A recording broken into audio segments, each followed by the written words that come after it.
Ito po si Sir, tingnan natin kung makalapit po tayo dito sa isang grupo ng mga baka. Dumalaga na ginagawang inahin. Dumalaga po ito na ginagawang inahin, kaya po ating pasyalan sila. Pinagsikapan ko po talaga, nakiusap po tayo kay Sir na malapitan natin ang mga dumalaga. Kasi minsan nanunuwag din mga kaganabuhay, risky din po ang ating sitwasyon. Dahil pag nasipa tayo ng baka, nako, pilay.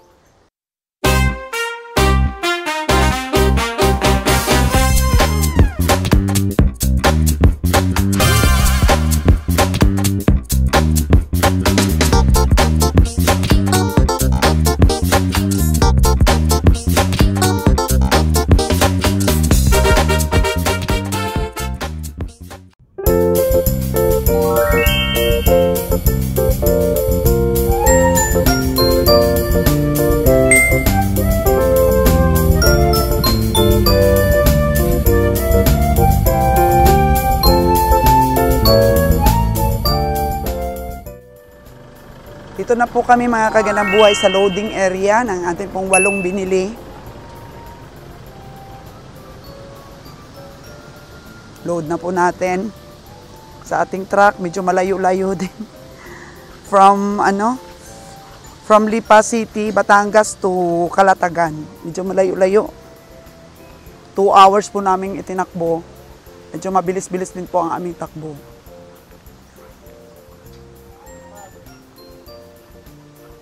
Loading po natin.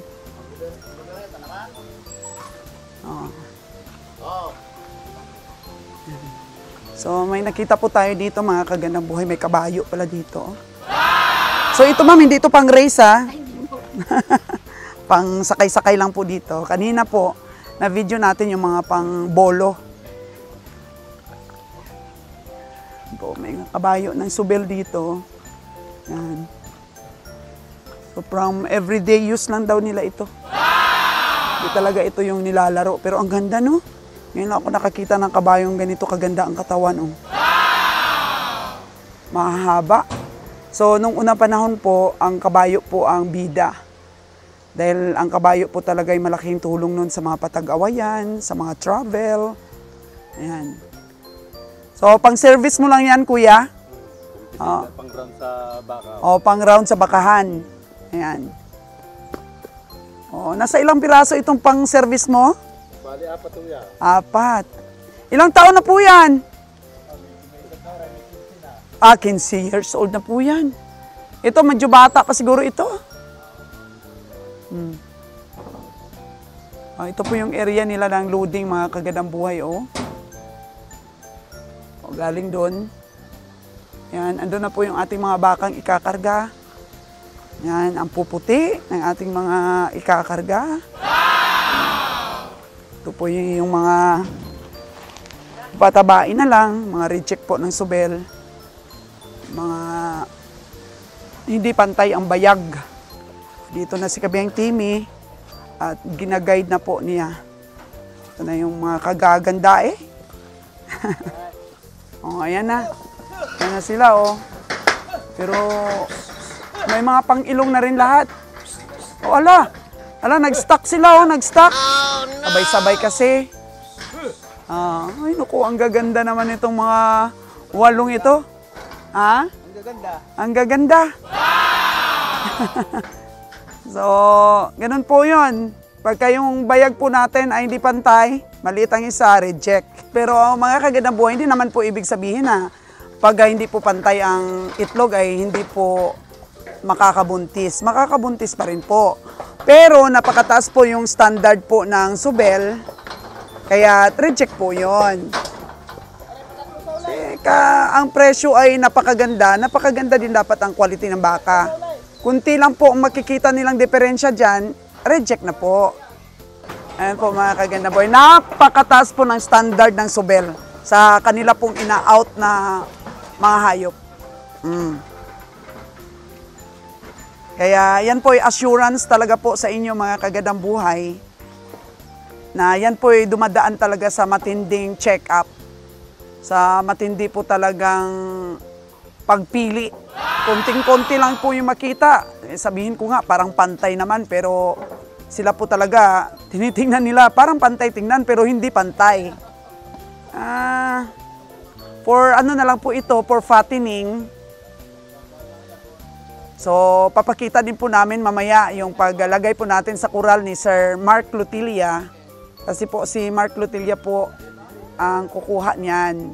Kanya pong aalagaan at titingnan po kung hanggang saan po ang ilalaki at itataba po ng mga bakang sobel. Po. Parang baka mabalda. Lalagyan po natin ng tali mga kaganang buhay. Lalagyan po natin ng pang-ilong para po hindi po mag-wild ang baka. Kailangan po. Kasi hindi kasi nila nilalagyan po dito ng pang-ilong. Lahat po yan ay naka-free range lang ang kanilang mga baka. Kaya siyempre pag i-transport na po mga kaganang buhay, kailangan nang lagyan natin ng ganyan. So yan, nakaparade pa lang doon yung iba.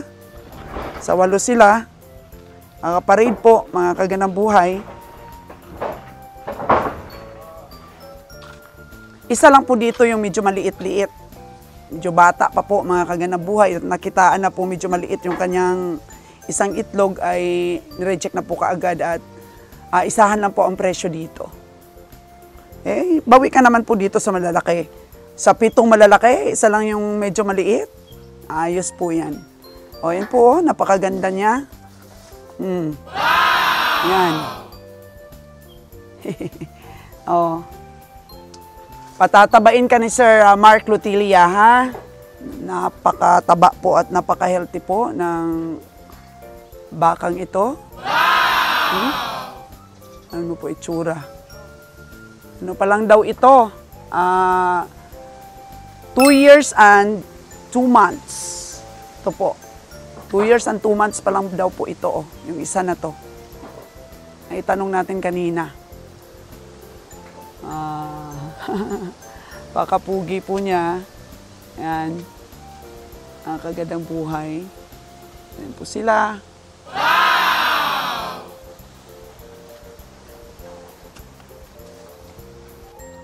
Ito daw pong ito ay 18 months pa lang.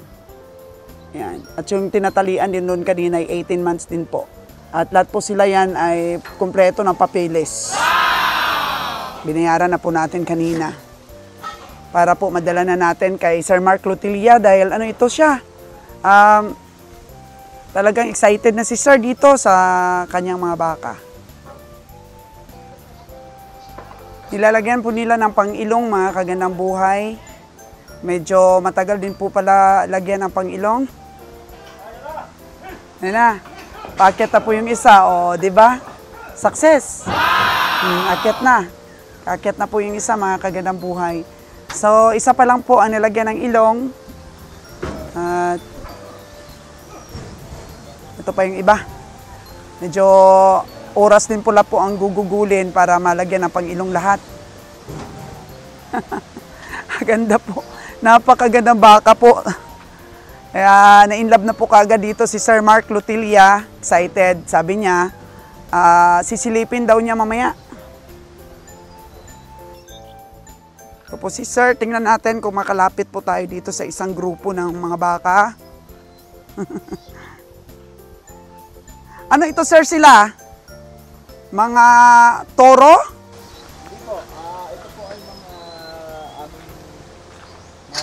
dumalagan na ginagawang inahin.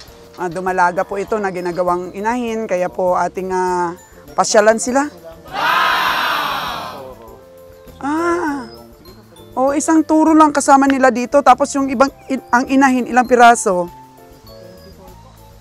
24 versus 1. Ayan po ang ratio nila.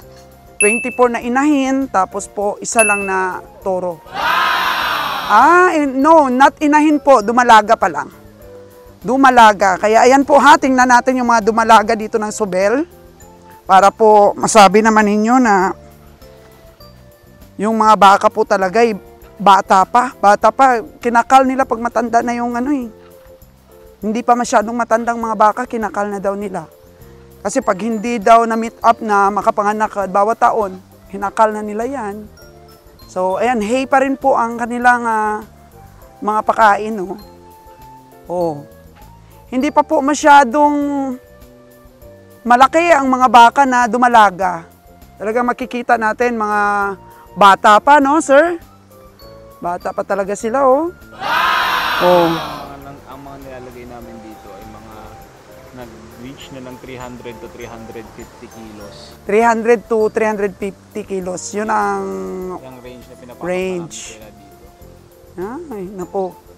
Pure Brahman po talaga ito, sir. Ganda ng mga kulay.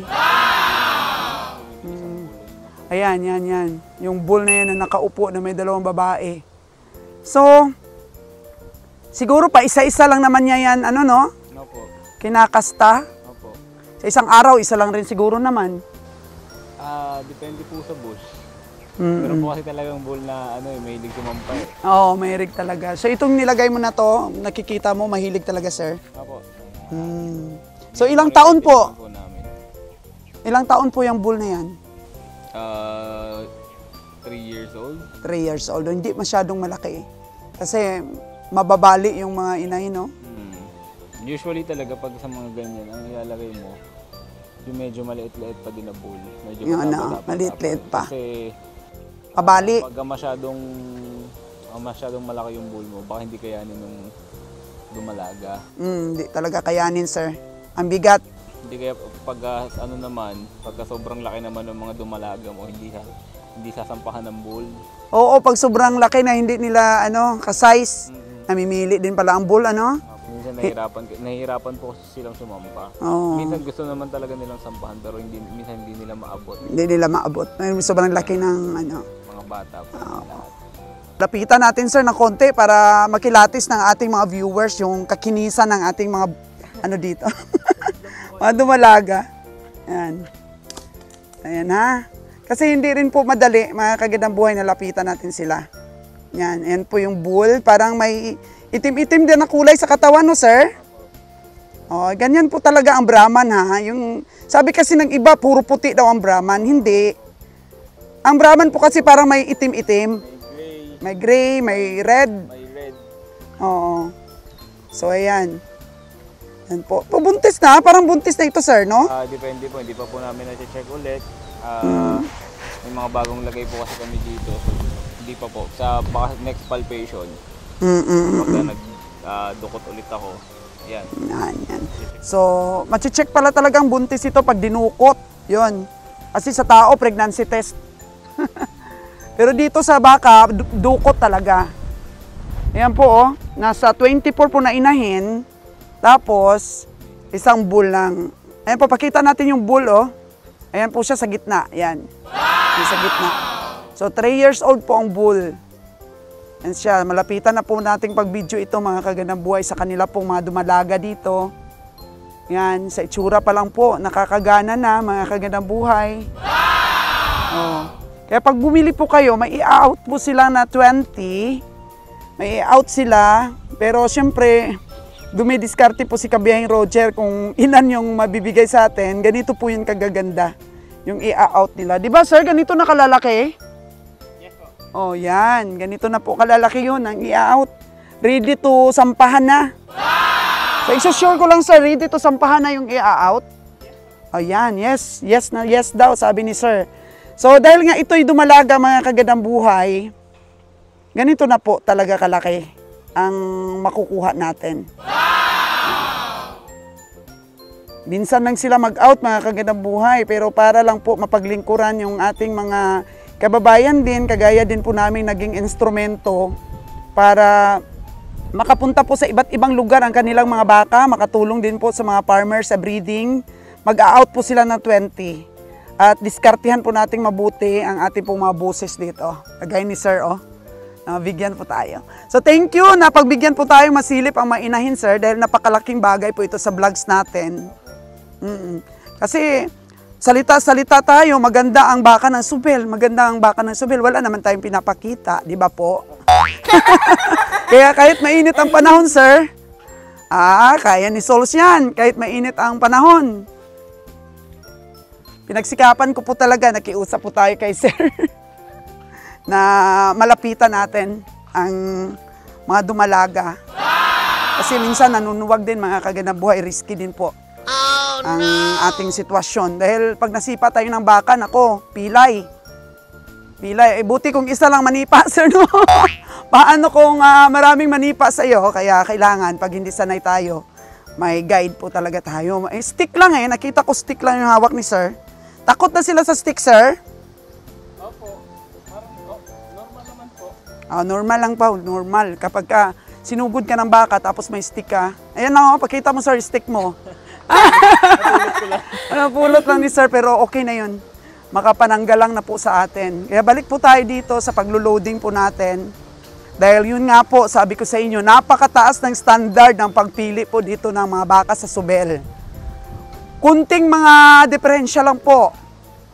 Reject na po yan. At pinapalabas na po nila yan for slaughter na purposes. Tuloy pa rin po ang paglagay nila ng ilong ay isa-isa, pero abutin po yata tayong ilang oras nito. Kasi hindi rin madali maglagay.